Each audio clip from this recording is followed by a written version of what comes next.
Het is vroeg in de ochtend en het is weer tijd voor een ontbijtpakket. Maar wist je dat de oliebollen en de ontbijtpakketten allemaal bij Bakkerij de Jong wegkomen? En ja, we zijn er nu, dus laten we gelijk even naar binnen lopen en gaan we eens kijken hoe dat allemaal gaat. Met zo'n ontbijtje en met die oliebollen. Ik heb nu al honger.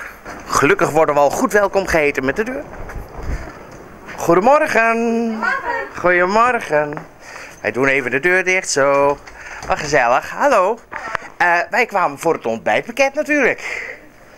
Oh, hij is al helemaal klaar. Het is jammer, hè. Dan missen we weer net hoe dat allemaal gemaakt is natuurlijk. Maar we kunnen natuurlijk... Oh, moet je eens kijken. Het wordt weer prachtig gepresenteerd door de twee dames.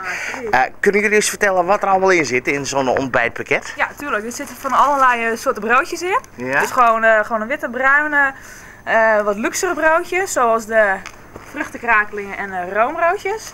En daarnaast gewoon wat beleg. Dus wat hartiger beleg. Dus hagelslag en wat jam. En wat kaas. En we hebben nu ook even wat stukjes suikerbrood. Nog wat krentenbrood. Crackers. Koffie, thee. Het kan ook niet op. Nee, het is echt een ontbijt. Wauw zeg. Nou wordt het ontbijt wordt aangeboden door jullie. De mandjes worden altijd weer teruggebracht. Heb je al een paar mandjes teruggekregen? Ja, dit is het mandje wat jullie donderdag hebben opgehaald volgens mij. Ja. Bij de familie Douwma? Ja, klopt. Die hebben ze weer teruggebracht. Dus dat was hartstikke mooi. Jij hebben ze nog persoonlijk even bedankt?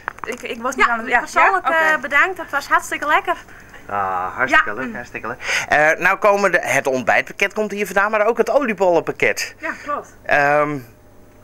Waar worden die gemaakt? Ja, ook hier.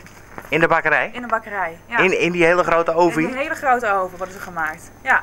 We missen dan weer net het geheim natuurlijk. Maar goed, we gaan het allemaal bekijken. Dankjewel voor jullie medewerking in deze. Ja, graag gedaan. Nou, dan gaan wij nu op pad weer met het ontbijt. Lekker. Nou, Bakkerij de Jong, bedankt.